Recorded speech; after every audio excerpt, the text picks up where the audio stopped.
आज शनिवार का दिन है। शनिवार की प्रदोष संतान का सुख देती है और शनिवार की अगर प्रदोष पड़ती है तो शिव शमी के वृक्ष के नीचे रहते हैं। और प्रदोष के दिन प्रदोष काल में लगाया गया दीप, प्रज्वलित करा गया दीप 5 स्थान पर फल देता है। पहला स्थान, अगर हमको या हमारे परिवार में किसी को काल सर्प दोष है तो हमारा प्रदोष का लगाया गया दीपक कहीं पूजन मत कराओ, वो दीप जलाने से ही काल सर्प दोष समाप्त होता चले जाता है। दूसरा स्थान पितृदोष।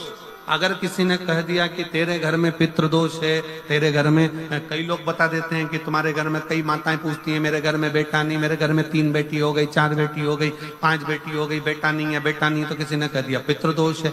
अब तुम शंकर जी की पूजन कर रहे हो, शंकर जी पे जल चढ़ा रहे हो, शिव की स्तुति कर रहे हो, तो किसी किसी की यहाँ 3 बेटियों के बाद, 4 बेटियों के बाद, एक माता ने तो लिखा है कि उसके यहाँ 2008 में उसके घर में लड़की ने जन्म लिया था, या 2008 में उसके घर में बच्चे ने जन्म लिया था, लड़की ने। उसके बाद फिर लड़की ने जन्म लिया और उसके बाद उसके घर में कोई पुत्र का योग नहीं बना। तब उसने प्रदोष के समय पर शाम को दिया लगाना प्रारंभ करा और 2008 में बच्ची जन्मी थी और अब 2024 में उसके घर में लड़के ने जन्म लिया। कि प्रदोष काल का लगाया गया दीपक, प्रदोष काल, प्रदोष के दिन, प्रदोष काल का जो दीपदान होता है वो सरल नहीं होता, वो सहज नहीं होता। 5 स्थान की पूर्ति करता है। पहला स्थान किस चीज के लिए? काल सर्पदोष के लिए। दूसरा पितृदोष। कैसा भी तुम्हें कोई पितृदोष बता दे, कितना भी तुमसे कोई कह दे कि तेरे घर में पितृ का दोष है, तेरे घर में ये दोष है, अगर आप प्रदोष के दिन, प्रदोष काल में, अर्थात सूर्य अस्त के समय के 2:45 तक का जो समय होता है, 2 घंटे के समय का, उसके अंतर्गत अगर आप प्रदोष काल के समय में भगवान शंकर को दीप लगाने के लिए अगर पहुंचे हो तो वो आपको फल देगा ही, पितृ दोष का निवारण होगा ही। चाहे तुम कुछ करो चाहे मत करो, वो पितृ की शांति करा दे। दूसरे नंबर पर है पितृदोष। तीसरे नंबर पर है वास्तु दोष। हमारे घर का, अब एक बहुत सावधानी से श्रवण करने वाला विषय है, वंश की वृद्धि नहीं है। 30 वर्ष शादी के हो गए, 40 वर्ष शादी के हो गए और औलाद है ही नहीं। डॉक्टर ने भी हाथ ऊंचे कर दिए, टेस्ट पे भी करवाया, IVF करवाया, सब कुछ तुमने करवा लिया, तो भी औलाद नहीं है। तब आखिरी में एक काम चालू करो, प्रदोष का दिन दोनों पति पत्नी व्रत चालू कर दो प्रदोष का, और प्रदोष काल में शाम के समय जाकर एक ही दिए में 2 लंबी बाती जानते हो ना, रुई की लंबी कपास की बाती 2, और दोनों बाती एक ही दिए में रखकर पति पत्नी दोनों उसको प्रज्वलित करना प्रारंभ करें। बाबा संतान देकर ही रहेगा, औलाद आएगी ही। दीप की जो बाती में अंतर आ जाता है, एक गोल बाती में और लंबी बाती में अंतर आता है, बहुत अंतर आता है। पितरों के लिए गोल बाती का प्रयोग बहुत कम होता है हमारा। देवी जी के लिए, माता रानी के लिए, जगत जननी के लिए गोल बाती का प्रयोग बहुत कम होता है हमारा, ध्यान रखिएगा। एक पितृ के लिए, एक जगत जननी जगदम्बा दुर्गा भवानी के लिए गोल बाती का प्रयोग कम होता है, लंबी बाती का प्रयोग ज्यादा होता है। क्यों? क्योंकि हमारे घर की कुल देवी और हमारे घर के पितर हमारे वंश की वृद्धि करें, इसलिए लंबी बाती रखी जाती है, जिससे हमारा वंश बहुत लंबा चले, बहुत उन्नति की ओर बढ़े, इसलिए लंबी बाती का प्रयोग किया। शिव महापुराण की कथा कहती है 5 जगह पर हमारा जलाया गया एक दीप जो प्रदोष के दिन प्रदोष काल में लगाया जाता है, 5 जगह पर भारी पड़ता है। पहले नंबर पर जम के बोलते जाओ, काल सर्पदोष। दूसरे नंबर पर पितृदोष। तीसरे नंबर पर घर का वास्तु दोष। हमारे घर में कितना भी वास्तु दोष है, कोई ने कह दिया यहाँ बाथरूम नहीं बनना थी, यहाँ पर शौचालय नहीं बनना था, यहाँ सीढ़ी नहीं बनना थी, वो सीढ़ी वहां बनना थी, ये सीढ़ी वहां बनना थी। तुम पूरा घर तोड़वा के देख लो, उसके बाद में जैसा वास्तु वाले वैसा करा कर देख लो, उसके बाद भी तुमको शांति नहीं मिले तो समझ लेना कि तुम्हारे घर में अब वास्तु दोष तो तुमने दिखाकर समाप्त कर लिया, फिर भी वो समाप्त नहीं हो रहा, तो प्रदोष काल का लगाया गया प्रदोष के समय का दिया आखिरी में वास्तु दोष को भी समाप्त कर देता है और उसमें भी फल प्रदान करता है। काल सर्प दोष, पितृदोष, वास्तु दोष, चौथे नंबर पर 1 रुपया कमाया, 1.25 रुपये खर्च हुआ, पैसा आया गया, ये चौथे नंबर का। व्यापार में थोड़े दिन दुकान अच्छी चली, थोड़े दिन बैठ गए, थोड़े दिन काम चला, थोड़े दिन बैठ गए, गाड़ी चली थोड़े दिन फिर बैठ गए, अर्थात हमारी फैक्ट्री थोड़े दिन चली फिर बैठ गए, कहीं ना कहीं तकलीफ, थोड़े दिन खाते थोड़े दिन रोते वाला चल रहा है। तो प्रदोष काल का, प्रदोष के समय का दिया इस दुख को समाप्त कर कर रेगुलर एक जैसी सांझी, एक जैसी लक्ष्मी की वृद्धि करते चले गए, प्रदोष काल का। और 5वें नंबर का प्रदोष काल का दिया, प्रदोष समय का दिया 5वें नंबर पर रोग का निवारण का, रोग निवारण।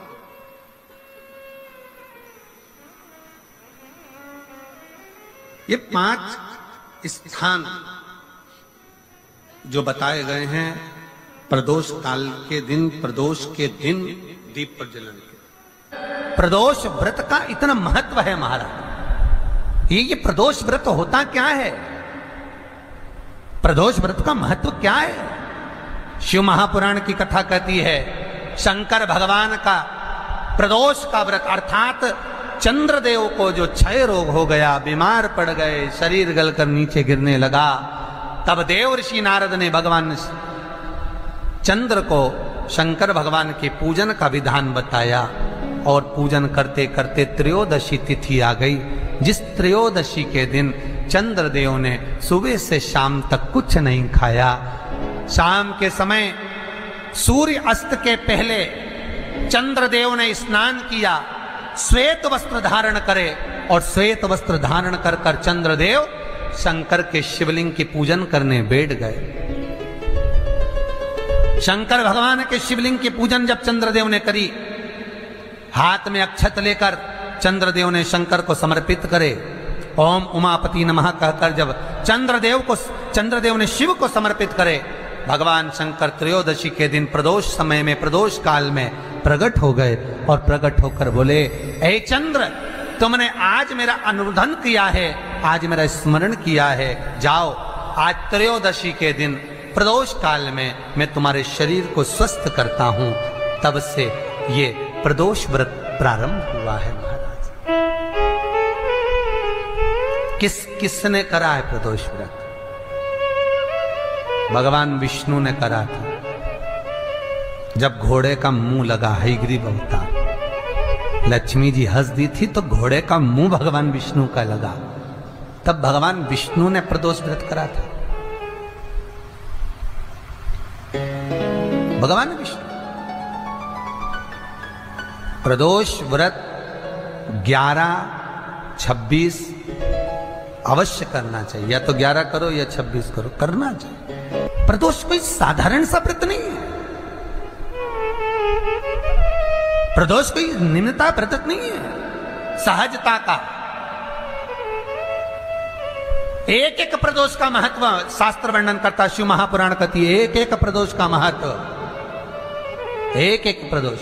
एक बात बहुत अच्छे से समझ लीजिए, जिसके घर में क्लेश होता हो, अशांति रहती हो, क्लेश रहता हो, या छोटी छोटी बात पर विवाद चालू हो जाता हो, या पति पत्नी में, परिवार में, सास बहू आदि में कहीं ना कहीं कुछ अगर विवाद रहता हो, ऐसा बेलपत्री की डंडी रहती है ना, बहुत ध्यान दीजिएगा महाराज। जैसे ये बेलपत्री की जो डंडी होती है, डंडी का जो भाग होता है बेलपत्री की, ऐसा बेलपत्री की 7 भाग ले लो, मतलब बेलपत्री 7 ले लीजिए। 7 बेलपत्र लेकर कच्चा जो सूत होता है ना, कच्चा सूत जो जानते हो पेड़ पौधे में माता लपेटती हैं, धागा जो होता है ना सफेद कलर का कच्चा धागा, जो बड़ में, पीपल में और आंवला आदि में लपेटा जाता है, कच्चा सूत उसको शंकर भगवान और माता पार्वती का स्मरण कर कर नंदी के, जो नंदी होता है, नंदी के राइट भाग में, नंदी का एक पांव ऊंचा होता है, आपने देखा होगा आगे का पांव ऊंचा होता है, बैठते समय नंदी का एक पांव ऊंचा, एक पांव नीचे की हो जाता है। तो नंदी का जहां पांव ऊंचा है उस ऊंचे पांव के पास में बैठना है। कच्चे सूत पर उस बेलपत्री के जो 7 गुच्छ हैं, 7 जो बेलपत्री के भाग हैं, 7 बेलपत्री हैं, उसको अपना नाम गोत्र स्मरण कर कर उस कच्चे सूत को लपेटना है। महाराज लाल कलर का चंदन उस बेलपत्री के पत्ते में जो अग्रभाग होता है, सबसे आगे का भाग, 7 में लाल चंदन लगाना है। महाराज उस चंदन को लगाकर आप प्रदोष के दिन, प्रदोष काल में शंकर भगवान को समर्पित अगर करते हैं तो जिस घर का गोत्र बोला है उस घर में कभी क्लेश नहीं हो सकता, वो शांति का अनुभव कर, उसमें क्लेश नहीं हो सकता। एक धागा होता है पक्का धागा, एक धागा होता है कच्चा धागा। बहुत ध्यान दीजिएगा महाराज, पक्के धागे से नहीं लपेटना सफेद, कच्चा जो धागा पीपल में, बड़ में या आंवला आदि में जो हम लोग लपेटते हैं पूजन करते समय, वो कच्चा धागा। और एक बात और आपको कहने, ध्यान दीजिएगा, अगर मान लो किसी पति पत्नी का तलाक तक की नौबत हो गई और तलाक नहीं कराना है, आपस में वापिस प्रेम बढ़ जाए, छोरी वापिस घर में रहे, बेटा उसको रखे, बहू रहे, आपस में प्रेम बढ़े, वो भले मायके चली गई हो, वो भले लड़का छोड़कर चले गया हो, अकेली रह रही हो और चाहती है कि मैं पति के साथ रहना है, तलाक नहीं होना चाहिए, हम दोनों में प्रेम रहे, वो संभाले मेरे को भी और मैं भी आदर करूं, वो भी आदर करे।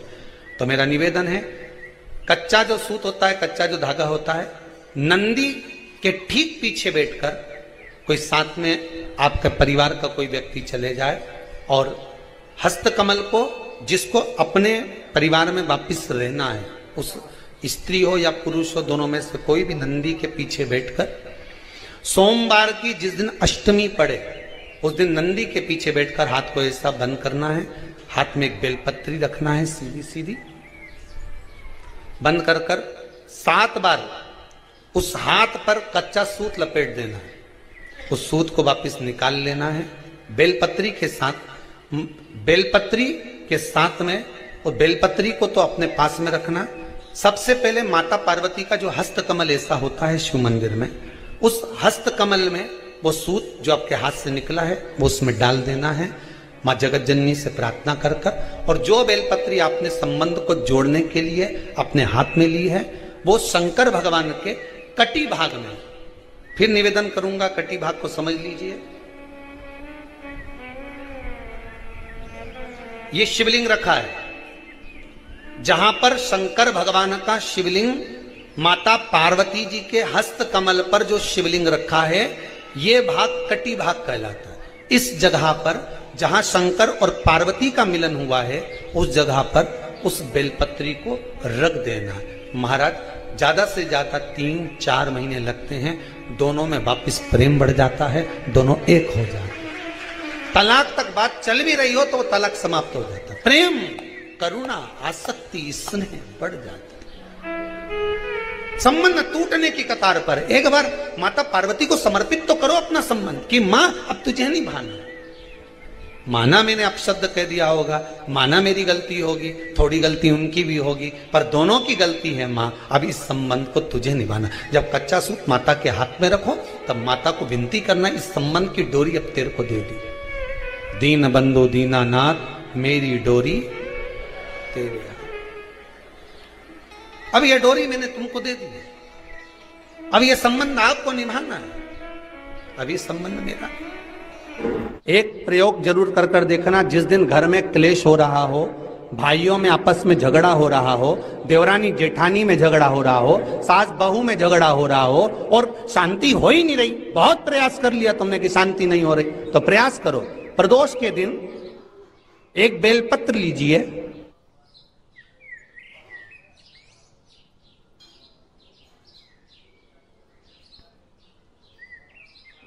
प्रदोष के दिन बेलपत्र लेकर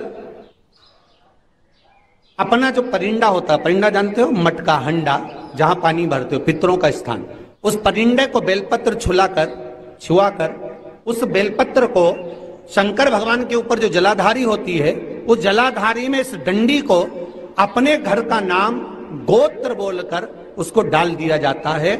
एक लोटे पानी में थोड़ा सा शहद मिलाकर उस जलाधारी में भगवान शंकर का भृंगेश्वर नाम लेकर चढ़ा दिया जाता है। शिव जी को चढ़ाया हुआ जल उस बेलपत्र को चढ़ाकर जाइए, कितना भी तेज झगड़ा हो रहा होगा, मात्र 10 मिनट के अंदर एकदम शांत हो जाता है, झगड़ा रह ही नहीं पाता। कितना भी झगड़ा हो रहा, मात्र 10 मिनट, 15 मिनट से ज्यादा नहीं टिक सकता।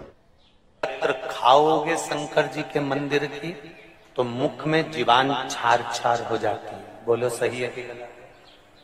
प्रतिदिन बेलपत्र खाओगे शंकर मंदिर की तो मुख में कई बार छाले भी पड़ जाते हैं। सत्य है कि गलत? शिव महापुराण की कथा कहती है अति सर्वस्व वर्जते। आपको अगर बेलपत्र खाना है, हफ्ते में 2 खाओ, हफ्ते में 3 खाओ।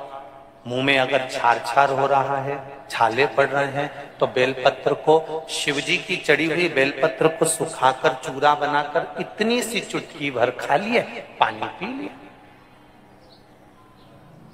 लीवर गड़बड़ हो गया है, डायलिसिस चल रहा है, किडनी गड़बड़ हो गई है, डॉक्टर बोल रहा है कि डायलिसिस करवाना पड़ेगा, तो बेलपत्री के पीछे की जो डांट होती है, जिसको आप लोग तोड़ के फेंक देते हैं, वो बेलपत्री के पीछे की जो डांट है, ये ब्रह्मा विष्णु महेश। समझ में आ रहा है आप लोगों को? बीच में जो डंडी दिख रही है आपको, इसके बीच में बड़ी पत्ती और 2 पत्ती के बीच में जो खाली जगह है, ये खाली जो डंडी है, इसमें 33 कोटि देवी देवताओं का स्थान होता है। किसका स्थान है? 33 कोटि देवी देवता।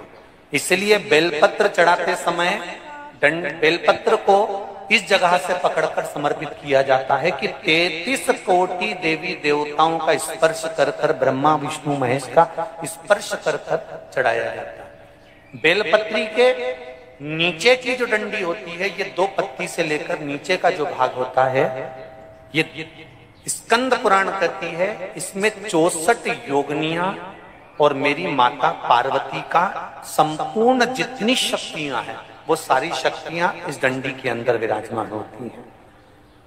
इस डंडी के पीछे गोखरू होता है, जिसको माताएं तोड़ देती हैं। वो जो टूटा हुआ गोखरू रहता है, उसमें भगवान शंकर के प्रत्येक गण का भाव रहता है। इनका काम क्या रहता है? जब शरीर में किसी व्यक्ति के जीवन में जब दुख, तकलीफ या रोग बढ़ता है, तो वो गोखरू जो नीचे का रहता है, वो टूटा हुआ गोखरू अशोक सुंदरी वाली जगह पर चढ़ाकर हफ्ते में 2 बार उसको चबा चबा कर अगर खा लिया जाए तो डायलिसिस की जरूरत नहीं पड़ती, डायलिसिस छूट जाता है, लीवर और किडनी काम करना प्रारंभ कर देती। और अच्छे से सुन लेना, अभी की अभी घर जाकर शुगर की जांच करना।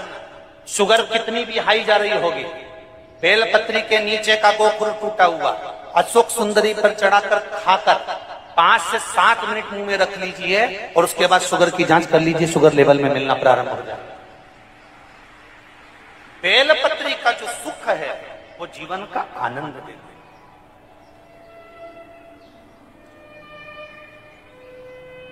साधारण नहीं है बेलपत्र।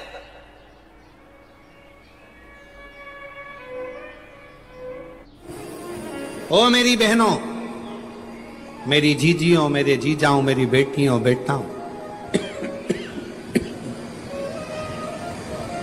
तुम्हारे नजदीक में अगर शंकर का मंदिर हो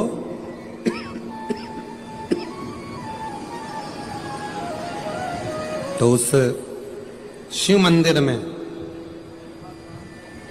सोमवार के दिन, प्रदोष के दिन यदि कुछ लोग एकत्रित होते हों, भजन करते हो, कीर्तन करते हो, कुछ नहीं तो अपने घर से 1 बाल्टी में पानी भरकर उनको पिला कर आ जाया करो।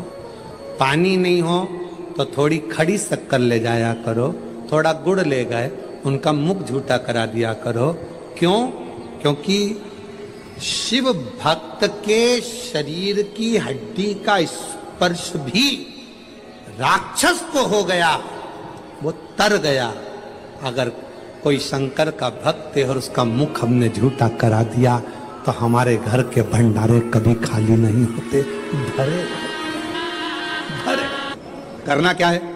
जब व्यक्ति को ऐसे गलत विचार आने लगे पूजन के समय पर, अच्छी जगह पर, ये गलत गलत विचार, आप गलत कर नहीं रहे हो, आप मांसाहार नहीं कर रहे हो, आप किसी स्त्री को गलत नहीं देख रहे हो, आप किसी पुरुष को गलत नहीं देख रहे हो, आप किसी मदिरा की दुकान पर नहीं गए हो, पर आपकी विचार धारणा में अगर ये चीजें पूजन करते समय, भजन करते समय, अर्चना करते समय, मंदिर जाते समय, मंदिर में बैठते समय, मंदिर में उपवास करते समय तुम्हारी बुद्धि में अगर ये चीजें आ रही हैं, मन में अगर ये चीजें पाठ करते करते भी अगर आ रही हैं, तो समझ लेना कि आपके ऊपर कहीं ना कहीं किसी ना किसी रूप में कोई अन्न किसी के घर का ऐसा खा लिया है जिसके कारण तुम्हारी बुद्धि थोड़ी सी भ्रष्ट हुई है। उसको सुधारें कैसे, उसको संवारें कैसे? अब किसी ने यही प्रसंग को सुनकर